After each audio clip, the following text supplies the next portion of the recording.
नमस्कार मित्रांनो. 15 मे पासून गुरु जो ग्रह आहे तो कर्क राशीच्या व्ययस्थानात आलेला आहे. व्यस्त गुरु किंवा 12वा गुरु अशुभ फलदायी मानला जातो, परंतु येणारं संपूर्ण वर्ष हे काही तुमचं अशुभ फलदायी नसणार आहे. खास करून शनी जो की 8व्या स्थानात भ्रमण करत होता गेल्या 2.5 वर्षापासून, तो मार्च महिन्यानंतर तुमच्या भाग्यस्थानात आलेला आहे आणि त्याचे काही चांगले अनुभव तुम्ही घेतलेले सुद्धा असतील. याचप्रमाणे गेल्या 4-5 महिन्यापासून मंगळ जो तुमच्या व्ययी आणि तुमच्याच राशीमध्ये भ्रमण करत होता, त्यामुळे सुद्धा थोडं जास्तच प्रमाणात तुमची धावपळ झालेली असेल किंवा स्ट्रेस सेक्शन सुद्धा गेल्या डिसेंबरपासून थोडं जास्त आलेले असेल. साधारणतः 7 जून नंतर हा जो मंगळ आहे, हा मंगळ तुमच्या द्वितीय स्थानामध्ये भ्रमण करणार आहे. अर्थातच बाकीचे पण जे ग्रह आहेत त्याचे प्रभाव परिणाम तुमच्या जीवनाच्या वेगवेगळ्या क्षेत्रामध्ये कशा प्रकारे होतील, कोणती काळजी घ्यायला हवी, या सर्व संदर्भातली खुलासेवर चर्चा आपण या व्हिडिओमध्ये करणार आहोत. तर सुरुवातीला आपण चर्चा करू की तुमचं जे स्वास्थ्य आहे, मानसिक किंवा शारीरिक, हे नेमकं कशा प्रकारचं राहील. जसं की तुमच्याच राशीमध्ये मंगळ जो ग्रह आहे हा भ्रमण करतो आहे.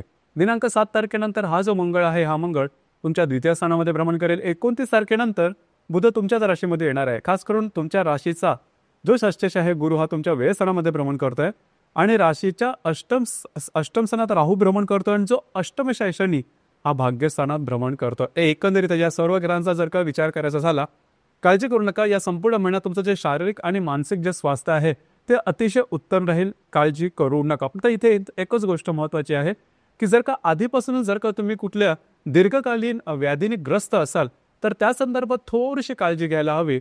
त्या संदर्भातले काही अनुभव तुम्हाला मिळू शकतात. डॉक्टर इलाज करणं फार महत्त्वपूर्ण राहील.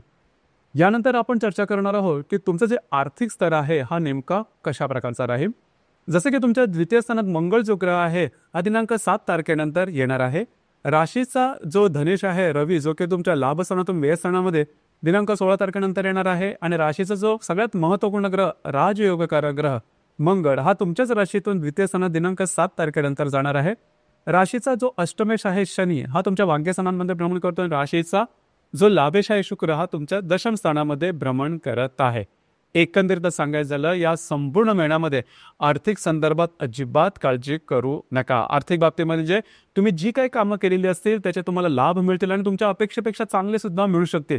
आणि जी काही कामं तुम्ही महत्त्वाची आर्थिक संदर्भामध्ये करणार आहात त्या संदर्भात त्यामध्ये सुद्धा त्याला चांगली चालना मिळेल.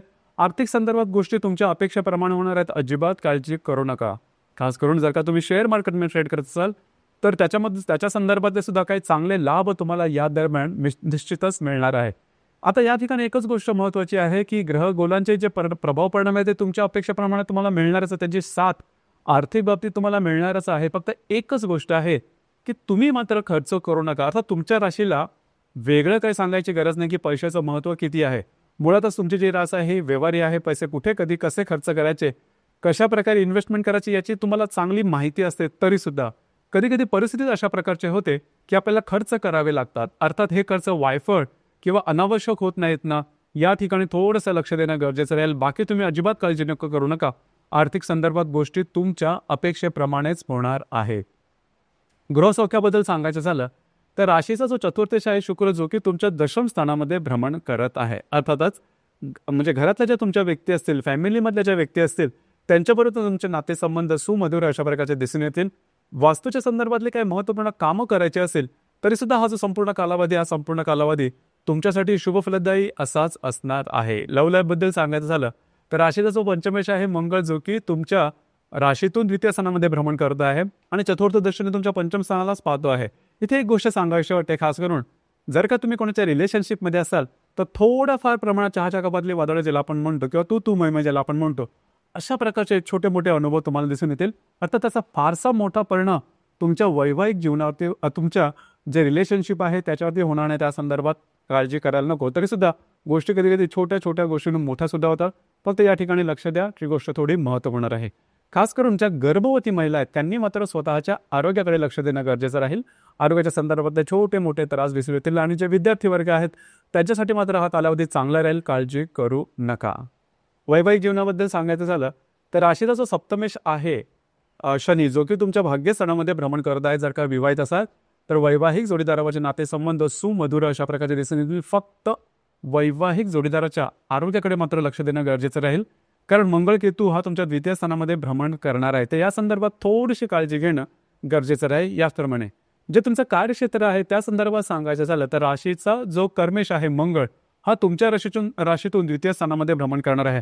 अतिशय उत्तम अशा प्रकारचा हा योग आहे. खास करून जे तुमचं कार्यक्षेत्र असेल त्या संदर्भातले काही चांगले उत्तम लाभ तुम्हाला मिळू शकतील. याचप्रमाणे मल्टिपल सोर्सेस ऑफ इन्कमच्या काही चांगल्या संधी तुमच्या समोर येऊ शकतील की ज्या तुमच्यासाठी शुभफलदायी असतील. याचप्रमाणे त्या संदर्भातले काही नवीन नवीन जे काही तुम्ही म्हणजे तुमचं काही वर्क एथिक्स तुम्ही स्वतःसाठी लावून घ्याल. म्हणजे काम कशा प्रकारे करायचं, कशा प्रकारे निवडायचं, तुमचं जे कार्यक्षेत्र आहे त्याच्यापासून जास्तीत जास्त लाभ कसा मिळवायचा, त्या संदर्भातले महत्त्वपूर्ण मूलभूत नियम कशा प्रकारे बदलायचे आणि स्वतः त्या संदर्भातला अप्रोच तुमचा कशा प्रकारे असावा या संदर्भातले महत्त्वपूर्ण काही ठोकताळे तुम्ही तयार कराल आणि त्याला फॉलो सुद्धा कराल. त्याचे तुम्हाला अनुभव सुद्धा खूप चांगल्या प्रकारचे मिळतील. तर एकंदरीत कार्यक्षेत्राच्या संदर्भात काळजी करू नका. इथे आणखीन एक गोष्ट महत्त्वाची सांगायची वाटते की ज्यांना कार्यक्षेत्राच्या संदर्भात किंवा इतरही काही संदर्भामध्ये परदेश गमन करायचं असेल त्यांच्यासाठी संपूर्ण जो महिना आहे हा अतिशय शुभफलदायी असणार आहे. किंवा ज्यांना बाहेरगावी जायचं असेल, जे वाट बघत आहेत त्या संधीची, तर त्या संदर्भातली जी संधी आहे ही संधी तुम्हाला या महिन्यात निश्चित मिळू शकेल. एकंदरीत हा जो महिना आहे जरी गुरु व्ययस्थानात असला तरी काळजी करू नका. गोष्टी तुमच्या अपेक्षेच्या आसपास होणार आहेत. फक्त खर्चावरती नियंत्रण ठेवा. ही गोष्ट सांगितली ती थोडीशी महत्त्वपूर्ण आहे. यानंतर आपण चर्चा करू ग्रहयोगांबद्दल. त्याचे जे प्रभाव परिणाम आहेत हे नेमके कशा प्रकारचे असतील. जसं की दिनांक 9 तारखेला शनी नेपच्यून जो की तुमच्या भाग्यस्थानामध्ये भ्रमण करतोय याचा केंद्र योग होणार आहे बुधाशी. तर कागदोपत्री व्यवहाराच्या संदर्भात काळजी घ्या. कमिटमेंट प्रॉमिसेस यापासून दूर राहणं गरजेचं राहील. ही गोष्ट थोडीशी महत्त्वपूर्ण राहील. त्या संदर्भातले तुमचे अंदाज चुकू शकतील. याचप्रमाणे दिनांक 15 तारखेला मंगळ आणि हर्षलचा केंद्र योग होणार आहे. मंगळ जो की तुमच्या द्वितीय स्थानामध्ये भ्रमण करतोय, जो हर्षल तुमच्या लाभ स्थानामध्ये भ्रमण करतो आहे. या संदर्भात जर विवाहित असाल तर वैवाहिक जोडीदाराच्या आरोग्याच्या संदर्भातले काही त्रास या दरम्यान डोकं वर करू शकतील. तर त्या बाबतीमध्ये थोडीशी काळजी घ्या. वैवाहिक जोडीदाराच्या आरोग्याकडे लक्ष देणं गरजेचं राहील. इन्व्हेस्टमेंटच्या संदर्भात किंवा खर्चाच्या बाबतीमध्ये सुद्धा थोडंसं लक्ष देणं गरजेचं राहील. याचप्रमाणे दिनांक 23 तारखेला नेपच्यून आणि रवीचा केंद्र योग होणार आहे. नेपच्यून जो की तुमच्या भाग्यस्थानामध्ये भ्रमण करतोय आणि जो रवी तुमच्या व्ययस्थानात भ्रमण करतोय, दोघांचा केंद्र योग खास करून वैवाहिक जीवनामध्ये थोडंसं संदेहजनक वातावरण तयार होईल. काळजी घ्या. कुठल्याही प्रकारची नवीन कमिटमेंट तुमचं जे कार्यक्षेत्र आहे त्या संदर्भात या दरम्यान करू नका. 24 तारखेला होणारा रवी गुरुचा जी युती आहे ही तशी पाहिली तर शुभफलदायी राहील. खास करून मगाशी मी सांगत होतो की ज्यांना बाहेरगावी जायचं असेल, परदेश गमन करायचं असेल त्यांच्यासाठी हा कालावधी अतिशय चांगला राहील. त्यांच्यासाठी नवनवीन संधी तुमच्या समोर येतील. खास करून ज्या कर्क राशीच्या व्यक्ती धार्मिक किंवा आध्यात्मिक गोष्टींशी संबंधित आहे त्यांच्यासाठी सुद्धा हा चांगला कालावधी राहील. जर का तुम्हाला धार्मिक स्थळी भेटीगाठी द्यायच्या असेल तर त्या संदर्भातले काही चांगले योग या दरम्यान येतील. याचप्रमाणे दिनांक 28 तारखेला शनी नेपच्यून जो की तुमच्या भाग्यस्थानामध्ये भ्रमण करतोय, तुमच्याच राशीमध्ये भ्रमण करणाऱ्या बुधाशी त्रिकोण योग करणार आहे. या दरम्यान काही चांगले इंट्युशन्स किंवा चांगले उत्तम धार्मिक आध्यात्मिक अनुभव या दरम्यान येऊ शकतील.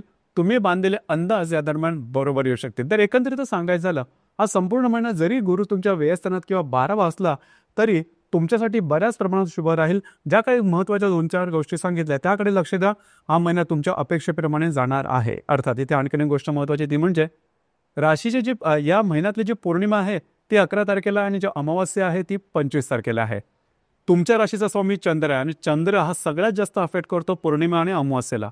तर या दरम्यान थोडीशी काळजी घ्या. 11 आणि 25 तारखेला तुमची मानसिकता ही थोडीशी नीट नसेल, थोडंसं जास्त तुम्ही इमोशनल असाल आणि इमोशनमध्ये जाऊन घेतलेले निर्णय हे चुकण्याची शक्यता बऱ्याच वेळेस जास्त असतात. तर या महिन्यात 11 तारीख आणि 25 तारीख या 2 तारखेदरम्यान कुठल्याही प्रकारचे महत्त्वपूर्ण निर्णय घेऊ नका. तर मित्रांनो, हे होतं कर्क राशीचं जून 2025 करताचं संपूर्ण राशीफळ. धन्यवाद.